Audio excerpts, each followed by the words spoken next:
बहुत ध्यान दीजिएगा महाराज। श्राद्ध पक्ष की कथा चल रही है, शिव महापुराण आज विराम की ओर है। ब्राह्मण को भोजन नहीं करा पा रहे हैं, मान लो आप गौ माता को रोटी नहीं दे पा रहे हैं, स्वान को भोजन नहीं दे पा रहे, कौवे को भोजन नहीं दे पा रहे हो, और मान लो गया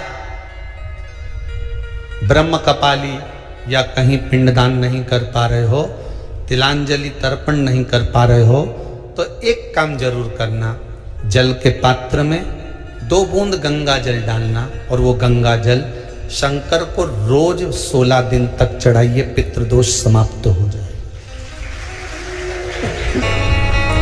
जब ज्यादा घर में पितृदोष हो ना, ऐसा लगे कि पितृदोष बहुत ज्यादा है, 1 रुपए कमा रहे हैं, 1.25 रुपए खर्च हो रहा है, हाथ में पैसा नहीं टिक रहा, दुकान 4 दिन अच्छी चल रही है, फिर व्यापार डाउन हो जाता है, कोई पैसा लेकर भग गया, नहीं दे रहा, कहीं कर्जा मात्रा बढ़ गई है, ये पितृदोष के लक्षण है कुछ।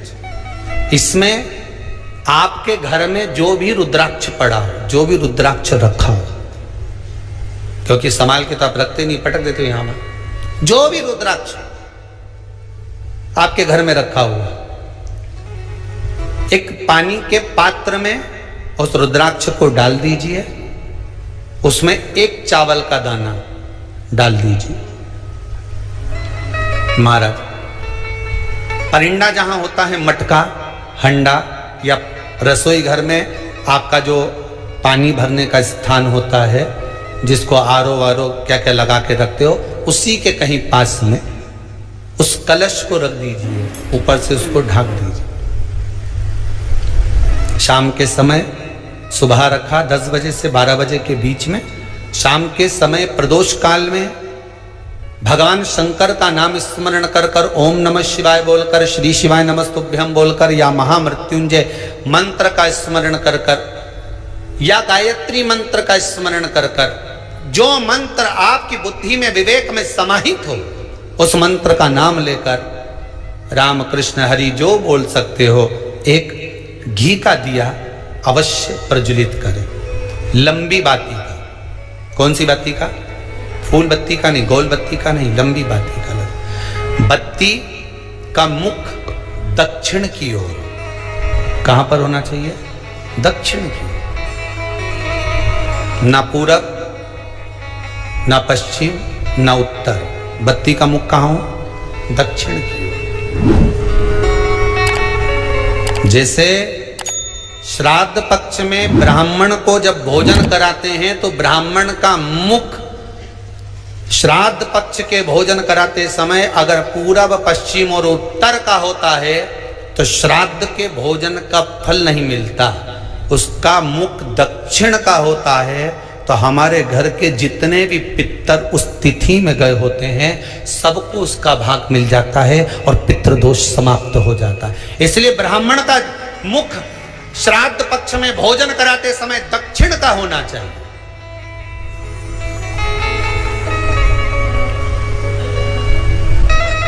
ब्राह्मण का मुख दक्षिण का हो।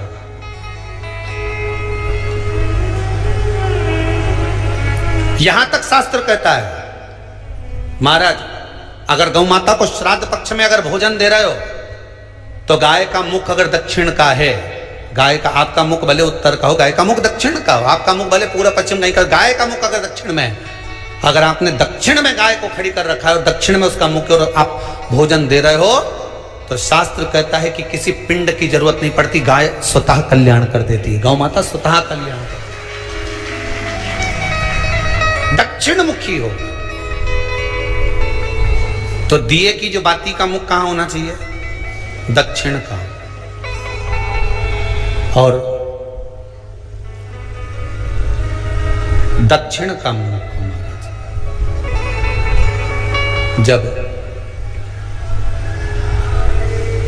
जब दक्षिण का मुख हो, दक्षिण की ओर बाती हो महाराज, तब दक्षिण की बाती जलाने के बाद में भगवान से वहीं पर प्रार्थना करें।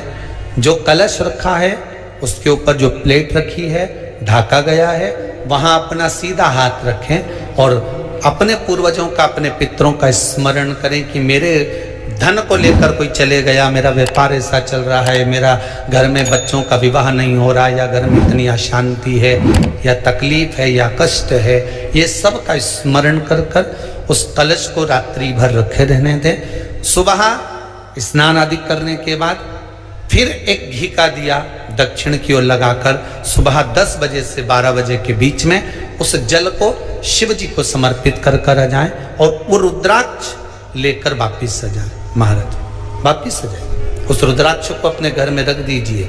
वर्ष भर वो रुद्राक्ष आपको कभी बीमारी से नहीं घिरने देगा, कभी किसी जगह खड्डे में नहीं जाने देगा, वो उन्नति की ओर ही बढ़ाएगा। भले कोई भी रुद्राक्ष हो, 1 मुखी से लेकर 14 मुखी, 20 मुखी, 18 मुखी, जो रुद्राक्ष आपके पास में, आप तो उसका स्मरण करिए, आप उसका स्मरण करें। आपको लगता है कहीं कहीं कि मेरे पितर मुझ पर क्रोध कर रहे हैं, आपको कभी कभी लगे कि मेरे ऊपर पितृ दोष लगा हुआ है या पितरों का श्राप लगा हुआ है, या हमारे यहाँ पर लोग अधोगति में ज़्यादा मर जाते हैं, हमारे यहाँ ये काम ज़्यादा हो जाता है, तो निवेदन है, श्राद्ध पक्ष चल रहा है, प्रयास करिएगा। एक चावल की कटोरी में, कटोरी के अंदर थोड़ा सा चावल रख लीजिए कच्चा, उस चावल की कटोरी में एक बेलपत्र, थोड़ी सी दुर्वा बांधकर पानी का मटका, परिंडा या जहां अपना रसोई घर में जल रखते हो, उस कटोरी को वहां पर 2 दिन 3 दिन तक रख दो। वैसे तो 16 दिन रखो ज़्यादा अच्छा था, पर जो दिन अपने को मालूम है 2-3 दिन उसको रख दीजिए। घी का दिया लगाइए। 3 दिन के बाद में उस दुर्वा को, उस बेलपत्र को शिव बाबा को समर्पित कर दो। चावल पूरे घर में घुमाने के बाद चिड़िया को या नदी में या किसी जीव को प्रदान कर दीजिए। महाराज पितृदोष के निवारण का सुंदर तरीका। कल आपको वो काम नहीं हो रहा है, बहुत दिनों से आप प्रयास कर रहे हो और काम अटका पड़ा हुआ है, तो प्रयास करना। जल के पात्र में थोड़ा सा शहद, गंगा जल उसमें डालकर, ये जो श्राद्ध पक्ष चल रहा है, जिस समय पर, जिस श्राद्ध पक्ष के अंतर्गत, श्राद्ध पक्ष में एक पात्र में जल लेकर उसमें थोड़ा सा शहद, गंगा जल डालकर भगवान शंकर को कुंदकेश्वर महादेव के नाम से, कौन से महादेव? कुंदकेश्वर, क्योंकि विदल और उत्पल इन दोनों असुरों ने, राक्षसों ने जब बहुत उपद्रव मचाया, अब ठीक है, जब बहुत उपद्रव मचाया, तब माता जगतजननी के कहने पर कुंदुक का प्रहार कर कर इन दोनों राक्षसों का संहार करा था। तो शिव जी का नाम कुंदकेश्वर पड़ गया। क्या नाम पड़ा था? कुंदकेश्वर। कहते हैं बहुत बांधाओं में जब व्यक्ति पड़ जाता है, बहुत बांधाओं में जब व्यक्ति चला जाता है, कुछ ना कुछ समस्याओं में जब व्यक्ति फंसा रहता है, पड़ा रहता है, तो कुंदकेश्वर महादेव का स्मरण करना चाहिए। एक प्रयास और करना, छोटा सा प्रैक्टिकल करने में क्या जाता है। दुकान पर ग्राहक नहीं आ रहे ना, आधा घंटा हो गया, कोई ग्राहक नजर नहीं आया, फालतू बैठे हो ना दुकान पर, जब ग्राहक नहीं आता तो फ्री हो, तो एक काम करो, कोई भी जरा सा हाथ में पानी लेकर कुंदकेश्वर महादेव के नाम से 51 बार, 21 बार बोलकर, 11 बार बोलकर वो पानी को दरवाजे पे छीट दो। आधा घंटा, ज़्यादा से ज़्यादा 20 मिनट, आधा घंटा 30 मिनट नहीं लगेंगे और ग्राहक प्रवेश करना प्रारंभ। प्रैक्टिकल करने में क्या जाए, अब ई में कहीं घटा तुम्हारा कि पानी घट गया, कि बोलने से कुंदकेश्वर महादेव का नाम लेने से जीवान घट गई, कुछ घटा? फायदा तो तुम्हारा ही हुआ। कुंदकेश्वर का नाम,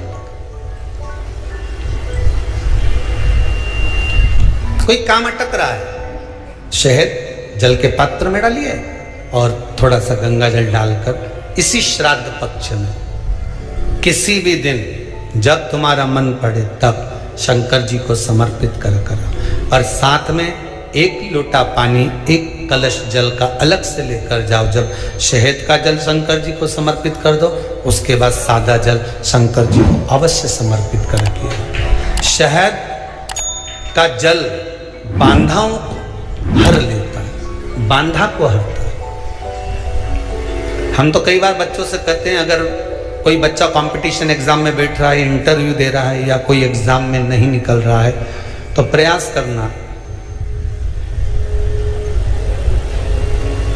बेलपत्री का जो बीच वाला पत्ता होता है, इस पत्ते पर शहद लगाकर हथेली में रखकर अंगूठे से इसको इस तरह से दबाकर शिव जी के कुंदकेश्वर महादेव का नाम लेकर अपनी मनोकामना कर कर शंकर भगवान का जो शिवलिंग है उस शिवलिंग पर इस बेलपत्री के पत्ते को चिपकाकर आ जा और एग्जाम देने जा।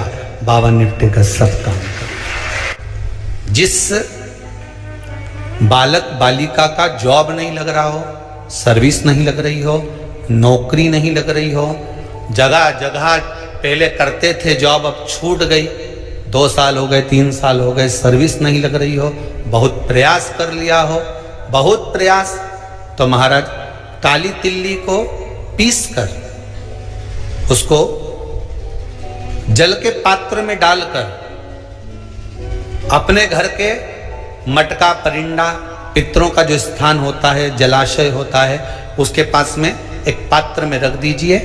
बेलपत्री या बट का पेड़ या पीपल का पेड़, इस वृक्ष के नीचे 1 रात्रि तक रखे रहने के बाद में दूसरे दिन अपनी कामना कर जिनका जॉब नहीं लग रहा, सर्विस नहीं लग रही, नौकरी नहीं लग रही या कहीं उलझने उत्पन्न हो रही है, उस व्यक्ति को हाथ में ले जाकर उस पात्र का जल 3 वृक्ष पितरों के तुल्य हैं। कल की कथा में कहा था, पहला बेलपत्री का, दूसरा पीपल का, तीसरा बट का, ये 3 पितरों के तुल्य हैं। इन 3 में से किसी भी वृक्ष के नीचे उस काली तिल के जल को समर्पित कर दीजिए महाराज। बाबा चाहेगा, भोलेनाथ जी चाहेगा तो 3 महीने में कहीं ना कहीं योग बना ही देगा, ये पक्का। बाबा पर विश्वास रखो, शंकर भगवान पर भरोसा विश्वास रखकर आप कार्य करेंगे, क्यों ना हो।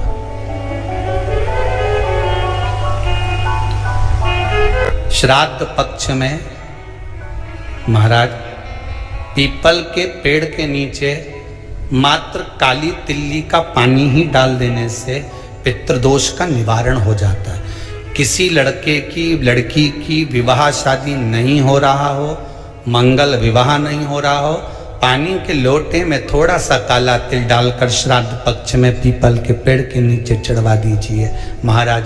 पितरों की शांति होती है, घर में मंगल कार्य होता है, मंगल कार्य हो जाता है, पितृदोष का निवारण होता है।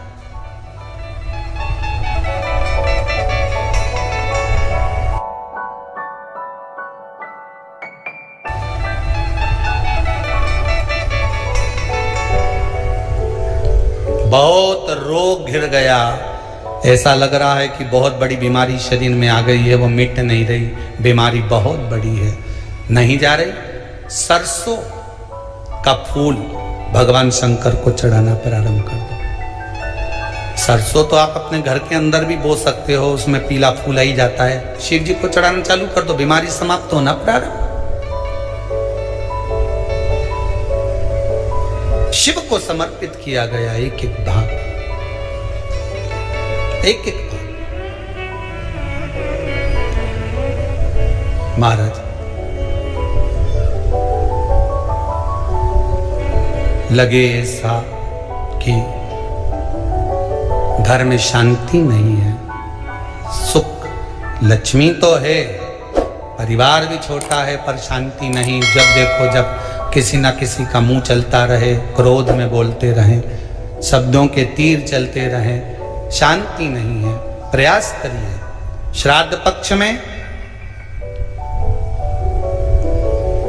जिस समय पर ब्राह्मण को भोजन करने के लिए बिठाएं या श्राद्ध पक्ष के अंतर्गत ब्राह्मण जब घर में भोजन ग्रहण कर रहा हो, उस समय पर थोड़ा सा कोई सुगंधित पदार्थ, इत्र आदि, पानी के मटके के पास, परिंडे के पास में, जलाशय के पास में उस इत्र को थोड़ा सा कोई रुई में रखकर छोड़ दीजिए। घर में कभी क्लेश नहीं हो सकता, शांत का माहौल हो जाए। पितृपक्ष में किया जाए, पितृपक्ष। और एक बात और अच्छे से ध्यान रखिएगा, आप ब्राह्मण को भोजन कराएं ना कराएं, आपने धूप छोड़ी ना छोड़ी वो पता नहीं, गाय को रोटी दी ना दी, स्वान को भोजन दिया ना दिया, कौवे को भोजन दिया ना दिया, चलेगा। पर जिस दिन अमावस्या के दिन पितृपक्ष समाप्त हो, उस दिन प्रदोष काल में, प्रदोष के समय पर, प्रदोष काल में शाम के समय पर जाकर किसी भी नदी, तालाब, बावड़ी, कुआं, कहीं ना कहीं जो आपके पास में हो, वहां पर एक घी का दिया, बत्ती का मुंह दक्षिण की ओर कर कर अवश्य जला कर जाना। सारे पितृदोष समाप्त हो जाएगा, सारा पितृदोष समाप्त। अमावस्या के दिन किसी भी जलाशय के पास में, नदी, तालाब, बावड़ी, कुआं, जो आपके शहर में, आपके गांव में, आपके नगर में हो, वहां जाकर लगा दे। अगर नदी, तालाब, बावड़ी, कुआं नहीं है तो पीपल का वृक्ष हो या बेलपत्री का वृक्ष हो या बट का वृक्ष हो, उसके नीचे लगा दो प्रदोष काल में। पर अमावस्या के दिन लगाएं जरूर। क्यों?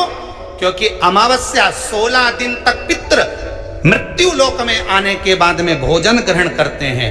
अमावस्या के दिन पितृ शाम के समय प्रदोष काल में शंकर भगवान का नाम जाप कर कर नदी, तालाब, बावड़ी पर पानी पीने जाते हैं। वहां से जल का आचमन कर कर पितृ अपने लोक को चले जाते हैं प्रदोष काल के समय पर। इसलिए प्रदोष काल में जलाशय के पास में, बावड़ी, कुआं, नदी, तालाब के किनारे पर दिया लगाया जाता है दक्षिण की ओर मुख कर कर बत्ती का। तो पितृ आशीर्वाद देते हुए जाते हैं कि फलो फूलो, आगे बढ़ो, उन्नति करो, तरक्की करो। ये पितरों का आशीर्वाद रहता है, पितरों का वर रहता है। आप देंगे उसको मिलेगा, कुछ करा ना करा।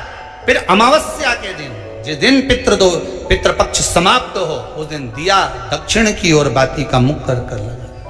महाराज एक बात बहुत अच्छे से समझ लीजिए, जिसके घर में क्लेश होता हो, अशांति रहती हो, क्लेश रहता हो, या छोटी छोटी बात पर विवाद चालू हो जाता हो, या पति पत्नी में, परिवार में, सास बहू आदि कादिक में कहीं ना कहीं कुछ अगर विवाद रहता हो, तो शास्त्र कहता है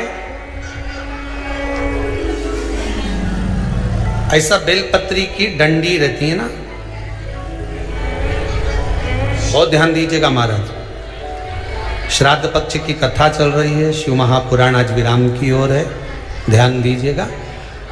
जैसे ये बेलपत्री की जो डंडी होती है, डंडी का जो भाग होता है बेलपत्री की, ऐसा बेलपत्री की 7 भाग ले लो, मतलब बेलपत्री 7 ले लीजिए। 7 बेलपत्र लेकर कच्चा जो सूत होता है ना, कच्चा सूत जो जानते हो पेड़ पौधे में माताएं लपेटती हैं, धागा जो होता है ना सफेद कलर का कच्चा धागा, जो बड़ में, पीपल में और आंवला आदि में लपेटा जाता है, कच्चा सूत, उसको शंकर भगवान और माता पार्वती का स्मरण कर कर नंदी के, जो नंदी होता है, नंदी के राइट भाग में, नंदी का एक पांव ऊंचा होता है, आपने देखा होगा आगे का पांव ऊंचा होता है, बैठते समय नंदी का एक पांव ऊंचा है, एक पांव नीचे की हो जाता है। तो नंदी का जहां पांव ऊंचा है, उस ऊंचे पांव के पास में बैठना है।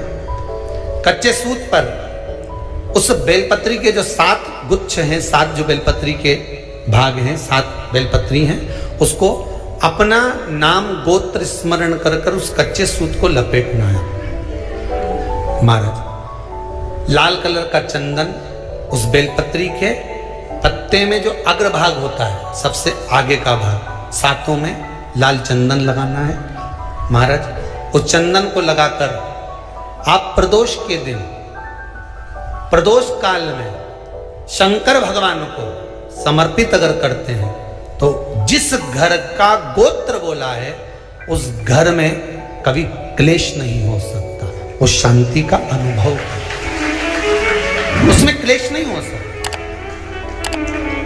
एक धागा होता है पक्का धागा, एक धागा होता है कच्चा धागा। बहुत ध्यान दीजिएगा महाराज, पक्के धागे से नहीं लपेटना सफेद, कच्चा जो धागा पीपल में, बड़ में या आंवला आदि में जो हम लोग लपेटते हैं पूजन करते समय, वो कच्चा धागा। और एक बात और आपको कहने, ध्यान दीजिएगा,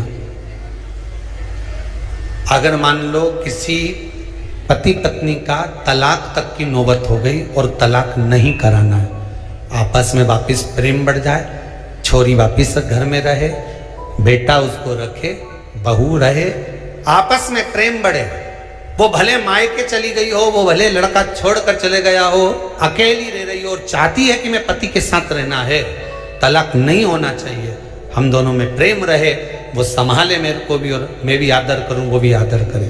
तो मेरा निवेदन है, कच्चा जो सूत होता है, कच्चा जो धागा होता है, नंदी के ठीक पीछे बैठकर कोई साथ में आपके परिवार का कोई व्यक्ति चले जाए और हस्तकमल को, जिसको अपने परिवार में वापिस रहना है, उस स्त्री हो या पुरुष हो, दोनों में से कोई भी नंदी के पीछे बैठकर सोमवार की जिस दिन अष्टमी पड़े उस दिन नंदी के पीछे बैठकर हाथ को ऐसा बंद करना है, हाथ में एक बेलपत्री रखना है, सीधी सीधी बंद कर कर 7 बार उस हाथ पर कच्चा सूत लपेट देना है, उस सूत को वापस निकाल लेना है बेलपत्री के साथ। बेलपत्री के साथ में, और बेलपत्री को तो अपने पास में रखना। सबसे पहले माता पार्वती का जो हस्तकमल ऐसा होता है शिव मंदिर में, उस हस्तकमल में वो सूत जो आपके हाथ से निकला है वो उसमें डाल देना है, माँ जगत जननी से प्रार्थना कर कर। और जो बेलपत्री आपने संबंध को जोड़ने के लिए अपने हाथ में ली है वो शंकर भगवान के कटी भाग में, फिर निवेदन करूंगा कटी भाग को समझ लीजिए। ये शिवलिंग रखा है, जहां पर शंकर भगवान का शिवलिंग, माता पार्वती जी के हस्त कमल पर जो शिवलिंग रखा है, ये भाग कटी भाग कहलाता है। इस जगह पर जहां शंकर और पार्वती का मिलन हुआ है, उस जगह पर उस बेलपत्री को रख देना है। महाराज ज्यादा से ज्यादा 3-4 महीने लगते हैं, दोनों में वापस प्रेम बढ़ जाता है, दोनों एक हो जाते हैं।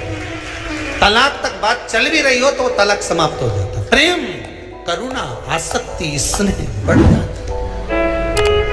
संबंध टूटने की कतार पर एक बार माता पार्वती को समर्पित तो करो अपना संबंध कि मां अब तुझे नहीं भाना। माना मैंने अपशब्द कह दिया होगा, माना मेरी गलती होगी, थोड़ी गलती उनकी भी होगी, पर दोनों की गलती है माँ, अब इस संबंध को तुझे निभाना। जब कच्चा सूत माता के हाथ में रखो तब माता को विनती करना, इस संबंध की डोरी अब तेरे को दे दी। दीन बंधु दीनानाथ मेरी डोरी तेरे हाथ। अब यह डोरी मैंने तुमको दे दी, अब यह संबंध आपको निभाना है, अब ये संबंध मेरा है। श्री शिवाय नमस्तुभ्यम। गुरु जी के उपाय और जानने के लिए हमारे चैनल को सब्सक्राइब जरूर करें। धन्यवाद।